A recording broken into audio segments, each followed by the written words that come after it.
Hey everyone, this is Gabby, and Karim. and you're listening to the Making of an Incredible MD podcast by Allied to Health. Tune in each week to hear us talk about the journey of getting into med school. From GAMSAT to medical interviews, get the insider scoop from med students who have done it all before.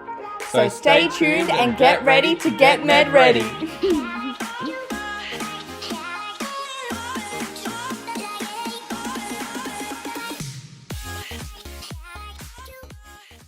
Hey everyone, and welcome back to the podcast. Today's episode is the first episode of our mini mock podcast series where we give students an opportunity to come onto the podcast and practice an MMI station. Before I get into the logistics, I will just do an acknowledgement of country. So I would like to acknowledge the traditional and rightful owners of the land in which all listeners are on today, and on the land that I am on today, which is Yorta Yorta land. I would like to pay my respect to the elders past, present and emerging, as well as pay my respect to any Aboriginal or Torres Strait Islander peoples who may be listening to the podcast today.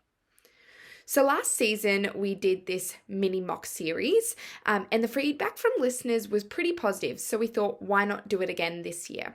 So basically we get examiners on who are examiners of our mock stations to interview students doing one station and give them some live feedback.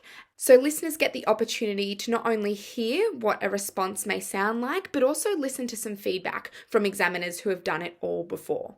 So today I am the examiner and Josh is our student, and we are doing a GEMSAS style interview with the structure of 1 minute reading time and 5 minutes answering time, and it is a personal station. So the station reads, discuss a situation in which you had to work in a team and solve a conflict. What personal attributes do you have that make you a good team member? Let's get into it.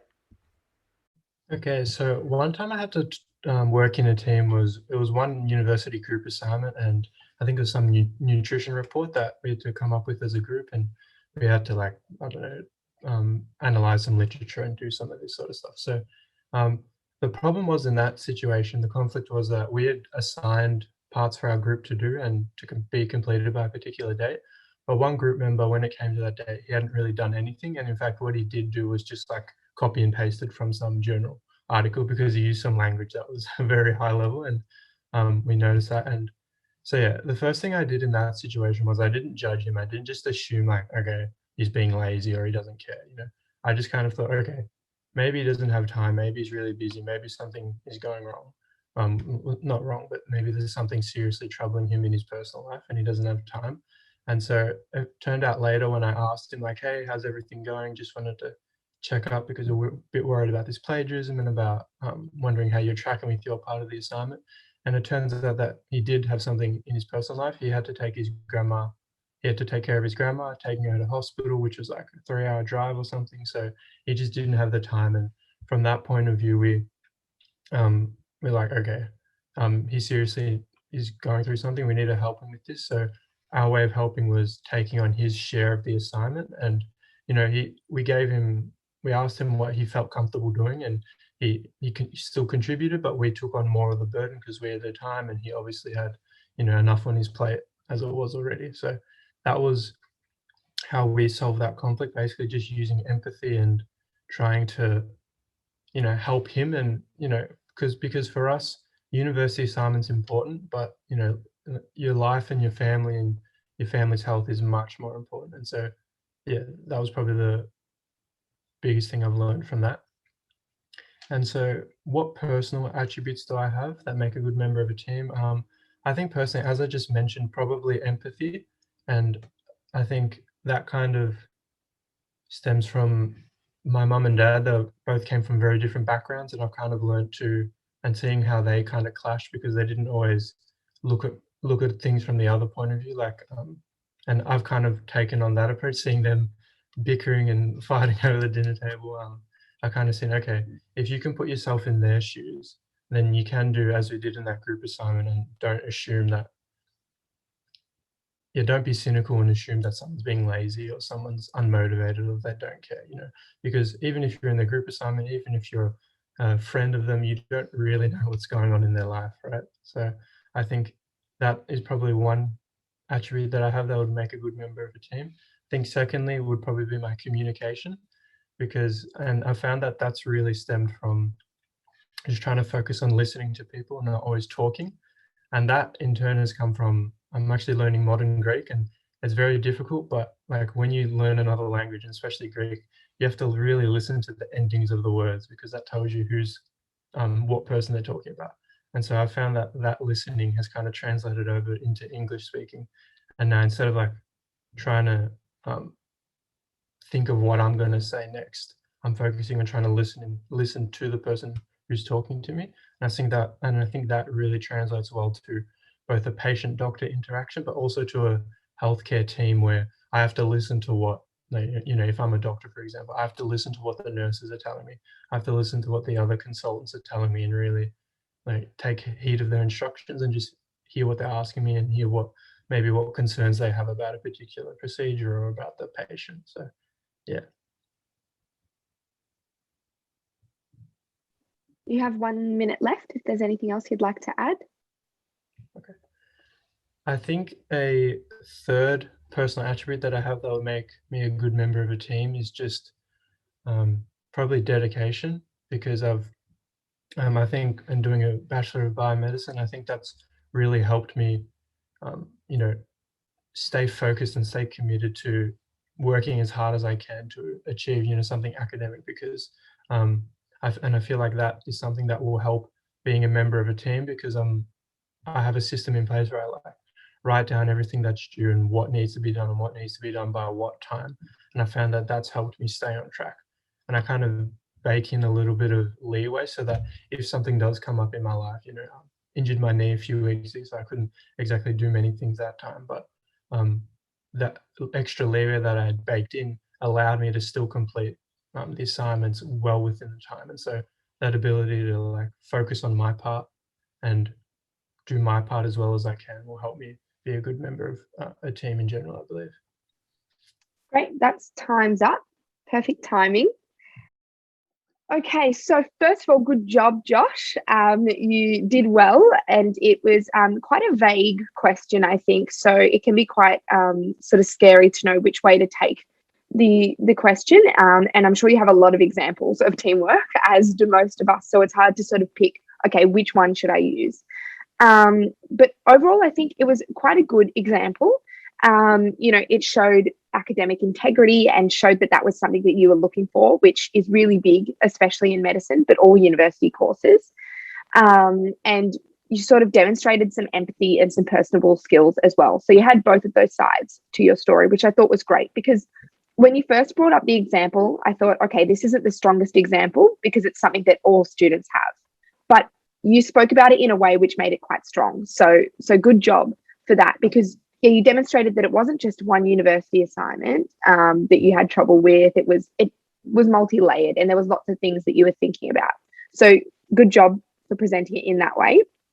And yeah, other strengths is your communication as a skill. I think that is really good. And you brought it up in a good way as well, rather than just saying, I can talk to people. You said, I'm learning a new language and I have to really focus on listening. And that's helped me in communication in other ways.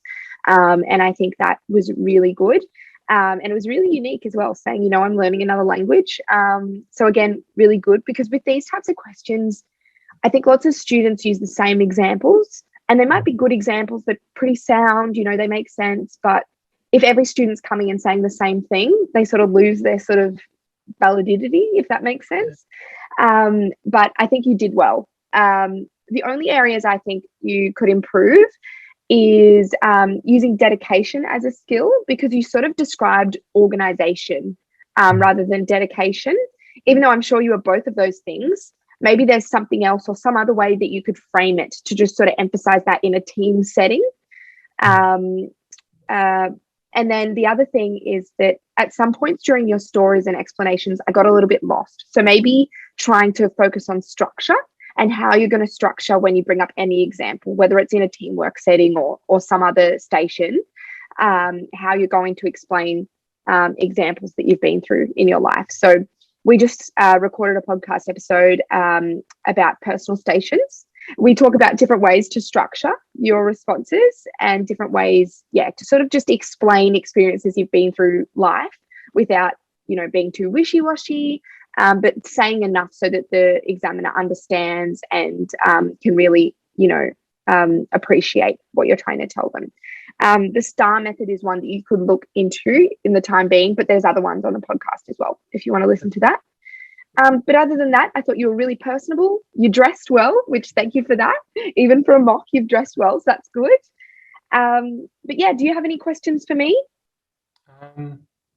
Yeah, I guess for those personal ones where it's like, tell me a time when, I'm not sure like how much of the situation to bring up. Like, should I talk about how that guy who had to deal with his grandmother, do I have to talk about what he was like before that situation in the group and how I noticed that change, or is that not relevant? Or Yeah, that is the golden question. And I think it depends on a couple of things. First of all, how long you've got to answer the question. Like, because obviously some stations between university change lengths. 5 minutes, I think, is the shortest we'll see, but there's some that are 8 minutes. So if you had an 8-minute station, you might want to, spend that little bit of time painting the story a little bit more, painting the picture. And I think, if you do say, this is what they were like before, and then I noticed this change because I noticed this change in pattern, I think as an examiner, I would go, okay, well, they can, pick up on human behavior. That does demonstrate empathy, much more than just saying, I noticed it because I have empathy for people. I think it does. But it's about figuring out how to say that in a sort of concise way. But this example, and it is a strong example. So I think what you could do is reflect on this example a little bit more, and go through a few different structural methods and figure out how to say it, so that you get more information out, so that you can demonstrate that empathy a bit more, but do it in, an effective way. So yeah, it's really hard to know. And then with other examples as well, it's sort of like, how much do I have to explain? If it's a really unique example that someone might not get, uni assignment's pretty straightforward. You don't have to tell us, much about it. But, other teamwork examples in different work settings that people might not be familiar with may be hard. So I think it's about reflecting on the situation, figuring out a structural method that makes it the most effective and concise as you can, and practicing it. Practice explaining these examples, even if it's not in a station. If it's just, okay, friend, can I explain this situation to you? And you tell me whether or not you can, sense what I'm talking about. And yeah, I think that'll help you out. okay, cool. Yeah. Is it worth talking about like trying to bring like a leadership thing into this thing? Like, I don't know, saying like you kind of took charge of the situation and tried to organize stuff, or? Yeah, I think leadership is a really important teamwork attribute to have, as well as just being a member of a team rather than being the leader all the time. But I think it is definitely something that would be valuable in this response. And not all responses, I don't think. If you didn't demonstrate leadership in an example, there's no point in saying, I am a leader. And there's nothing wrong with being a team member, not a leader. But in this situation, I think you did demonstrate leadership. So I think that would have been something that I would have brought up, maybe to replace that dedication / organization skill. I would have maybe said leadership, I took it upon myself to guide the team in this direction, because I felt as though we needed someone to take charge in order to make sure that our teammate was okay, but also to make sure that we got our assignment done at good quality on time, because we all care about our marks. Something like that, because that frames it in a way that it's not like you were really bossy and just took over, but it frames it in a way that you cared for everyone in the team and you wanted the team to do well. So you felt as though we needed someone to take charge, so I did that. And yeah, I think that would have been a strong addition to this response. There we have it. That was a personal station done by Josh. He did a really good job and I gave him some feedback. So I hope you found that useful, listening to how Josh answered the station, but also listening to my feedback. If you have any questions about the station, or if you would like to join in on this mini mock series on the podcast, feel free to reach out. All of our contact information is in the show notes. Thank you for listening to the Making of an Incredible MD podcast by Allied to Health. Please like, share and subscribe to help spread the word about our podcast. And we'd love to hear your feedback. So send us an email or message on Facebook. All of our links are in the show notes. Thanks. We'll see you next time.